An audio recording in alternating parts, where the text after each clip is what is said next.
แต่ว่ายันสั้นกับมักระเบิดเนาะมาใช้น่ะฮะดินนี่บ่เฮ็ดยังน่ะ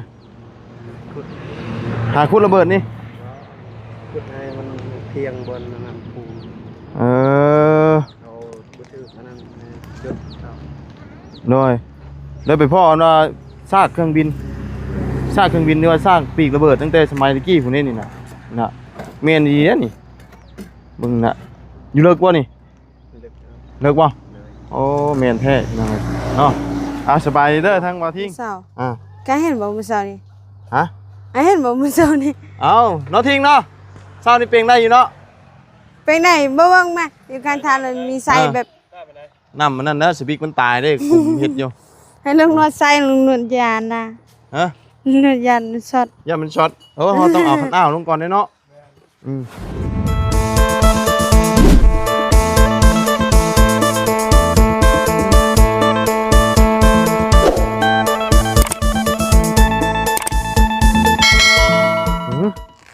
ได้ยังได้ไปหาคุดยังได้มาวันนี้เศษอันว่าเครื่องบินตั้งแต่เข้าอันว่ากี่หุ่นยักษ์นี่บ่เมนบ่ปีกหุ่นยักษ์นี่เนาะเมนเด้นี่โอ้ตั้งแต่สมัยสงครามพวกพี่น้องเลยเล็กแต่ว่ายันสั้นกับมักระเบิดเนาะมาใช้น่ะฮะดินนี่บ่เฮ็ดยังน่ะหาขุดระเบิดนี่ขุดให้มันเพียงบนนั้นปูบ่ถืออันนั้นจุดเลยไปพ่อว่าซากเครื่องบินนี่ว่าสร้างปีกระเบิดตั้งแต่สมัยตะกี้พุ่นนี่น่ะแม่นดีนะนี่มึงน่ะอยู่เลิกบ่นี่เลิกบ่โอ้แม่นแท้นั่นเนาะสบายเด้อทางบ่ทิ้งเอาไปใช่มั้ยเนาะพี่น้องเอ้ยมาแต่อันน่ะดินโตอันน่ะ อันนี้พี่น้องเอ้ยดินที่อันได้เปลี่ยนกับประตูแล้วเนาะฝนตกพี่น้องกินนี่เนาะแล้วบัดนี้แดดออกทั้งสร้างมันก็กินข้าวพอดีเนาะโอ้เอาสบายดีแกงเห็ดปวกบ่น้ำไม้อย่ามาแกงเห็ดปวกตัวนี้แกงเหรอตัวนี้แกงปลาอันนี้แกงหน่อไม้ต้มหน่อไม้นี่ก็ต้มหน่อไม้โอ้สรุปแล้วมีแต่หน่อไม้เนาะวิทย์บ่ว่างก็กำหน่อไม้นี่บ่ว่าสิไปไสปะบ่ได้แล้วล่ะบ่นี่ยังบาดตีนมันบ่โอ้แต่ว่าแล้วบัดนี้มีแต่ย้ายไม้นำนี่เนาะเพราะว่าตัวนี้ก็เราเลยเนาะคือมันเนาะเราแล้วไปแล้วตัวนี้เตรียมประกอบมื้ออื่นมื้อฮื้อก็ได้ย่อจักบ่ฮะก็ฝนบ่ตกย่อแต่ฝนนี่แหละน้อยเพราะว่ามื้ออื่นมื้อฮื้อสิได้ย่อน้ำอยู่เนาะบางเทื่อได้เมื่อบ้านหั่นนะยันได้ไปแข่งขมวนไปน้ำท่วมเนาะว่าสิไปพุ่นละครับเขาบ่เตียงเนาะสิเดินทางไปแข่งขมวนชาวปลายนี่นะพาย่อด้วยแล้วแต่ว่าตัวธรรมชาติพุ่นนี่มันแบบยากนี่เนาะทุกเราจังว่าฝนสิมาจังโดยเฮ็ดได้สำเร็จเนาะไปตามจังหวะเบิ่งตัวจริงมันนำมันแล้วเบิ่งตัวจริงนำกันไปโดยเบิ่งนำกันเนาะมื้อนี้นี่ยันบ่ได้ย้ายดอกไม้บ่ได้ย้ายอยู่บ่ย้ายพุ่นบ่เฮาสิประกอบทางใดทางนั้นทางเก่าทางอันเว้าหั่นบ่วันนี้บ่บัดนี้ที่นี่ก็สิตังไปพุ่นก็ย่อขึ้นไปพุ่นเลยยกมาแล้วก็ย่อเลยมันบ่เปลี่ยนไปทางนั้นโดยเอาเนาะใส่น้องล่างพุ่นไปปล่อยงัวไปแล้วบ่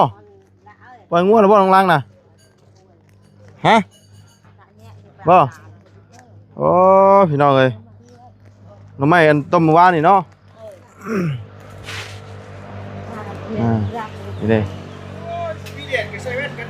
โอ้แดดออกได้กินนี่นะจามมาเชี่ยนอยู่เนาะตู้เนาะเส้นไหลวิวจะเมื่อคืนนะ กล้าเว้าเมื่อกี้แดดออกแตกจากเนาะเมื่อกี้นี่ค่อยเห็นบ่าวทิ้งได้ซากเครื่องบินมาได้ซากเครื่องบินตั้งแต่สมัยสงครามเนาะเอาลังเนาะบายดีสิไปเลี้ยงงัวบ่มื้อนี้น่ะฮะ ไปเลี้ยงงัวแล้ว สิไปเลี้ยงงัวเปลี่ยนแม่บ่ออกเที่ยงบ่ได้อาบน้ำบ่คืนนี่ฮะ บ่ได้อาบ บ่ได้อาบบ่เฮ้ยเอานี่คือว่าอันอ้ายเป่งเขานั่นได้อยู่ มื้อเช้าก็เห็นบ่มื้อเช้านี่ ฮะ เห็นบ่มื้อเช้านี่ เอาเนาะทิ้งเนาะเช้านี่เป่งได้อยู่เนาะ เป็นไหนบ่เบิ่งมาอยู่การทานมันมีใส่แบบ น้ำมันนั่นนะสปิกมันตายได้คุมเฮ็ดอยู่ ให้ลงนวดใส่ลงนวดยานนะ ฮะ นวดยานช็อต อย่ามันช็อตเราต้องเอาขันอ้าวลงก่อนเนาะเราต้องเอาขันอ้าวมันแหละกะจังนะใส่สปิก คือว่าเป็นลังกระติกอันนั้นหิงยาง ฮะ คือว่าเป็นลังกระติกแต่ว่าเอาใส่น้ำบ่ได้ บ่ ยันมันสดแต่ก็ตายเลย มื้อนี้นั่นสิไปเลี้ยงวัวเปลี่ยนแม่เนาะห่อนซ้ำพี่น้องเลยเนาะมื้อนี้แดดพี่น้องเบิ่งแล้วว่าลุงเฮิมมาใช้แว่นตายังมันแดดเนาะสบายดีเด้อพี่น้องเอ้ยเอาสร้างเพิ่นกินข้าวอิ่มแกะขนมให้สร้างเพิ่นเด้พอได้กินของหวานแกะปันกันไปโดยปูละก้อน2ก้อนพอได้แก้ข้าวอันว่าเรากินแต่หน่อไม้กินนี่ แล้วผมก็ขอบใจเพิ่นจังได๋นะ แกะได้ มันแกงก็ได้ ก็แกะให้เพิ่นคนละก้อน2ก้อนหั่นพอได้แก้ข้าวเด้เรากินปลากับหน่อไม้ข้าวเด้คนละ2ก้อน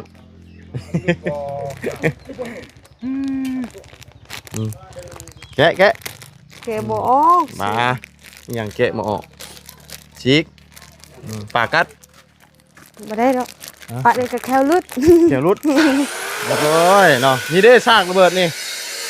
นี่ ปีกเครื่องบินเด้อนี่นะปีกเครื่องบิน ที่นี่ล่ะ อาจจะขุดมาได้นี่อันนี้ไล่มันนี่น่ะไล่ระเบิดแม่นเด้อนี่ ได้ก็ได้เป็นแสนเลย ไล่มันนี่นะโอ้ตั้งแต่หึงนี่จนขี่ พวกนี้ก็ได้เป็นแสนแล้วเนาะ นี่เด้พี่แม่นนี่ไล่มันนี่เนาะ ตัวบูดอก แม่นนี่ได้รังเลยปีกอันนั่นดีแล้วนี่แต่สมัยสงครามดีแล้วนี่มันอยู่เลิกเลยมันเป็นสมัยนี้แล้วนี่ ใครนี่ก็ค่อยเจอได้ค่อยไปเลี้ยงวัวค่อยอันนั้นนะสำนี พูดเลิกป่ะเลิกดีเนาะแม่นนี่ตั้ง ค่อ แต่ ยกะสำนีแล้วค่อยเจอนะ โดยเอาเกะเด้อ ยาย ชิกนี่มา ใช่ได้แต่ยายให้ นี่เป็นยืนนะเพิ่นนี่ โอ้ยืนแค่2อัน พอกินแก่ข้าวมาไว้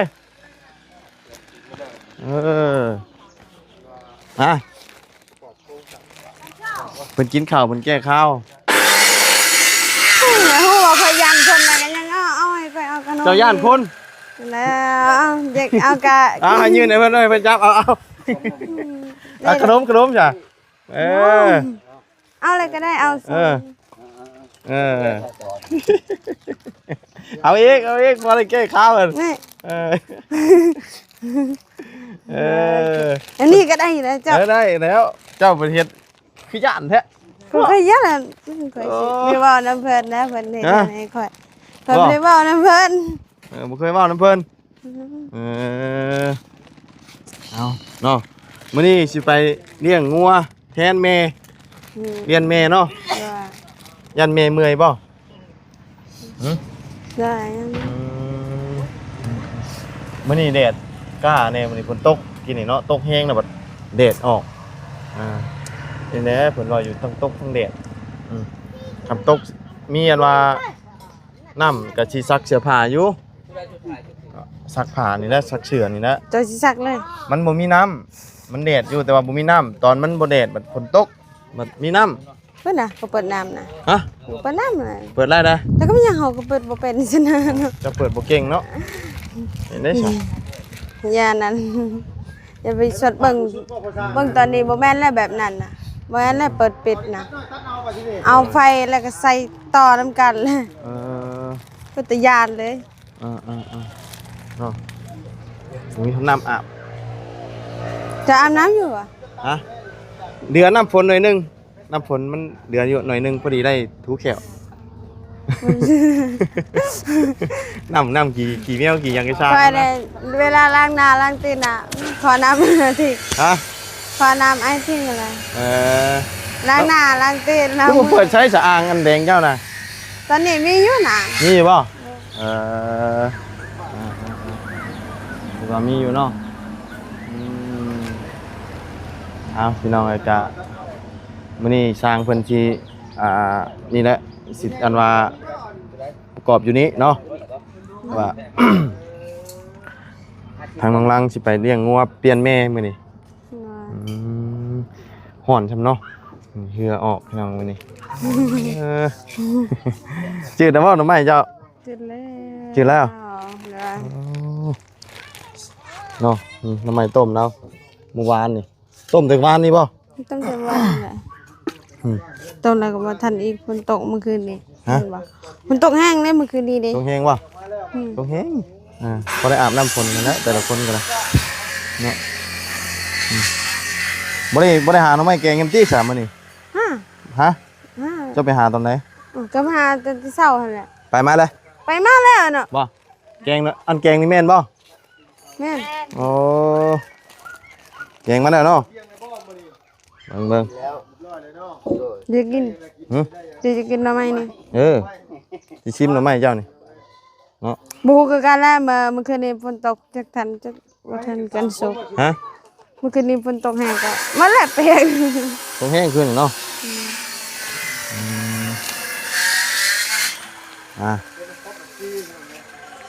เบิ่ง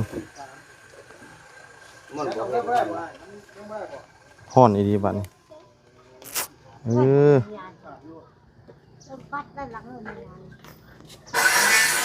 ฝนตกแดดออกนกกระจอกสิออกจากหลัง หน่อไม้น้องหลัง จะอร่อยไหม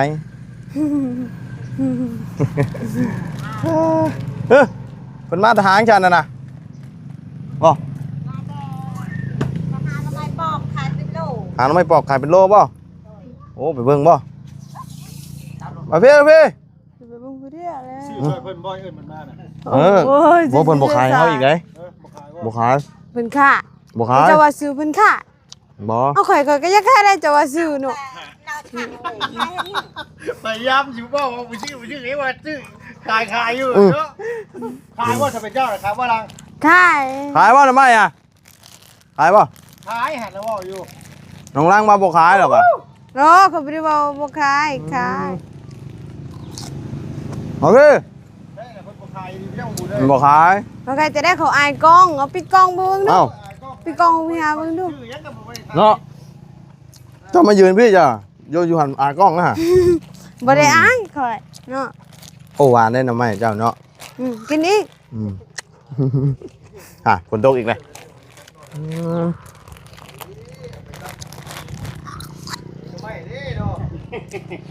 มื่อนี้ตั้งใจว่าแต่ว่านี่แล้วว่าสิไปเลี้ยงงัวเปลี่ยนเปลี่ยนแม่เนาะ จะตั้งใจมาพาข่อยแกงหน่อไม้ ฮะ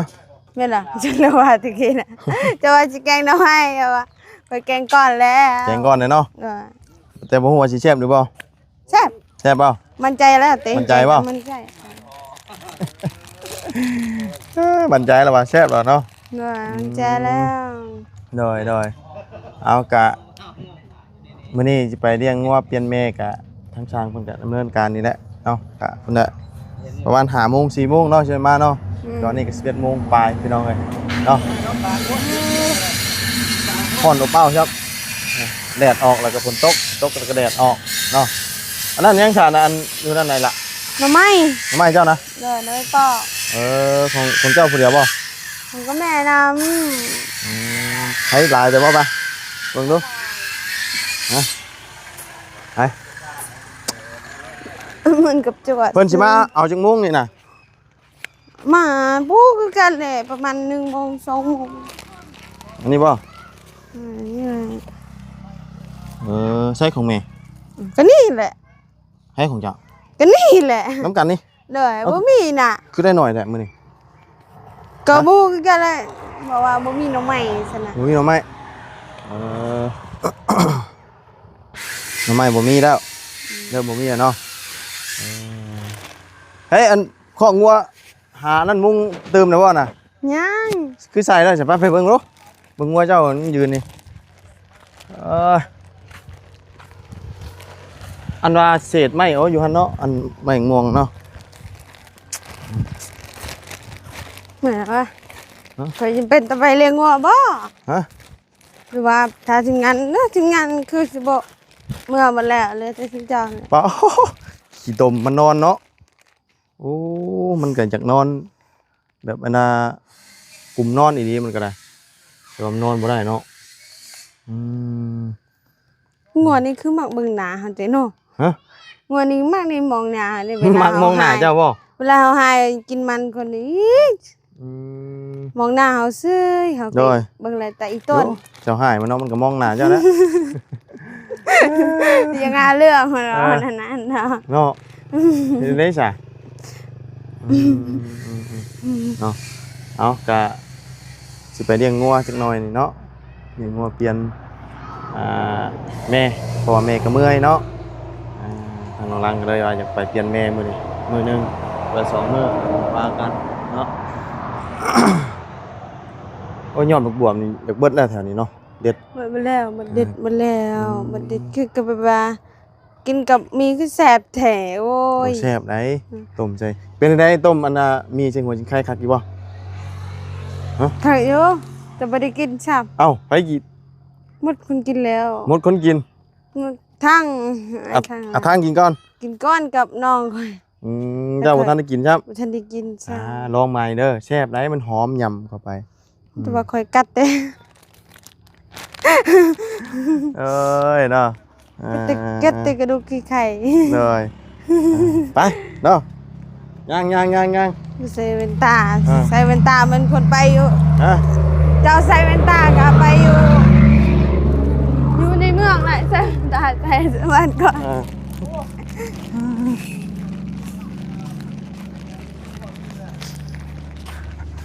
ฮอนเนาะ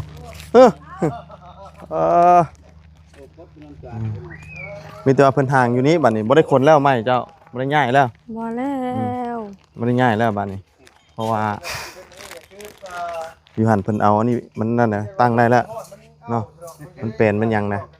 ได้อยู่มีแต่ว่าห่าง นี่ก็ ทันเลยมาอีกเลยคนนี่เนาะมันคือเป็นอันนี้ไปๆมาๆอยู่ มันดีใจ เนาะมันดีใจบ่ เออ ผมว่ามันดีใจแบบนี้คนก็ได้เนาะ ดีใจ เนาะไปมาพี่เพิ่นมาหามเช้านี่ต้องเกียนก่อนเนาะ ก่อนมันสั่นโพดหรอวะ บ่ฝนตกช้ำพี่น้องเลยเนาะมาอีกแล้วฝนก็ได้ไม่ได้ตกหยุด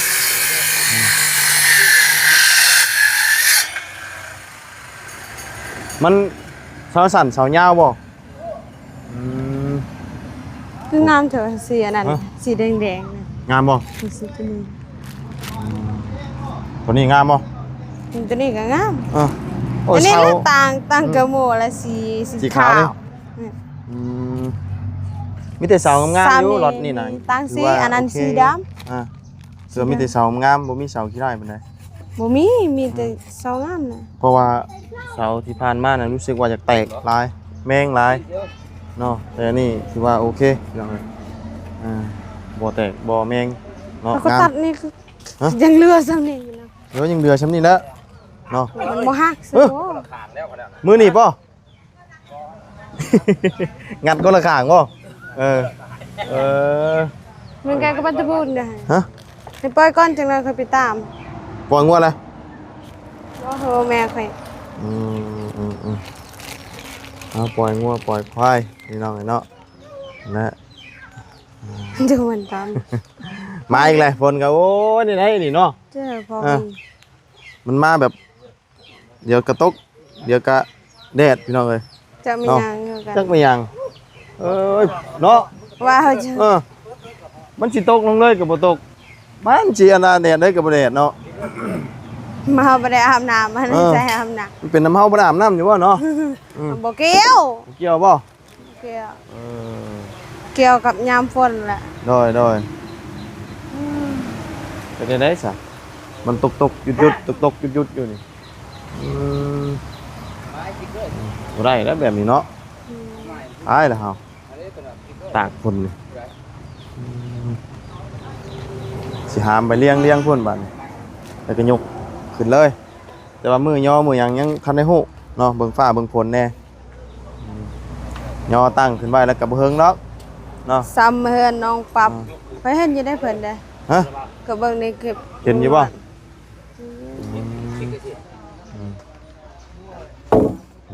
ปีนเบิ่งทางไหนก็มีแต่งามๆทั้งนั้นเลยเจ้าเราฮะแดดอีกแล้ว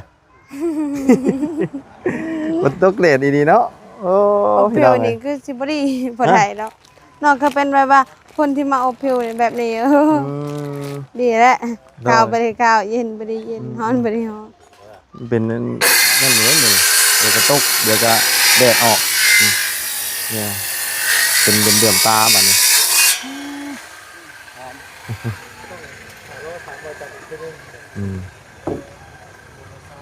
กระตุกน้อยค่อยคนช่วงนี้เนาะในผมนี่แหละทางคนกระดาษแล้วก็ผ่าบ้านฮันมองกินข้าวกินน้ำหันมาเลยเนาะงามแห่งเสานี่เนาะ ฮะ ว่างามแห่งเสา น้ำเนาะแอมอ๋อเนาะ หนูเป็นแอก แอมนี่แซ่บป่ะ แซ่บ คนละอย่างกันแล้วเนาะ อ๋ อ๋อลือ อลือเสา เช้านี่ขี้ได้แน่นอน เห็นแล้ว เช้าบ่งามเนาะ แต่ว่าคุณเราถึงว่าเสาก็ว่าบ่งามแล้ว บ่งามเนาะ เด้อ อ๋อนี่งามเนาะ อ๋องาม แอมนี่แซ่บหลาย แอมเป็นสันแต่แอม ตาแอม ไปแล้วเด้ ฮะตาแอมนี่แซ่บหลาย บ่ใช่ บ่แซ่บบ่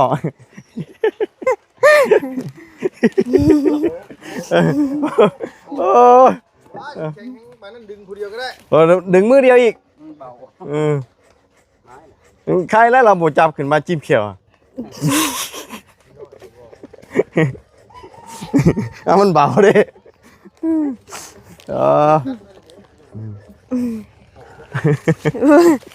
แล้วจุดเขียวก็ว่าเขียวเจ้าไปแล้ว เนาะกำลังเร่งอยู่เด้นี่เร่งเฮ็ดเฮือนเฮ็ดชานให้เจ้าอยู่นี่ ไวได้สำนีได้ ด้วยป้าฉันเนาะมีแต่น้องล่างเพิ่นสิเตรียมตัวไปเลี้ยงงัวเลี้ยงควายแล้วพี่น้องเนาะเฮาก็เดี๋ยวจังมาใหม่อีกครั้งหนึงพี่น้องเนาะฝนตกฝนดินร้อนๆแน่มื้อนี้บ่ค่อยนั่นปานใดบรรยากาศก็ได้เนาะไปอยู่ดีมีแฮงสบายดีล่ะโอเคเอาไม้วางมาก่อน ให้ดูว่าบ่ได้ใส่ไม้ โอ้ยใส่ได้บ่บ่ได้ยินเสียงเลยเนาะเอาเร่งมือมื้อนี้แล้วอยู่ดอกประกอบเนาะบ่แล้วบ่แล้วบ่ ได้อยู่ช่วงไปช่วง โดยโอ้บันชวนไป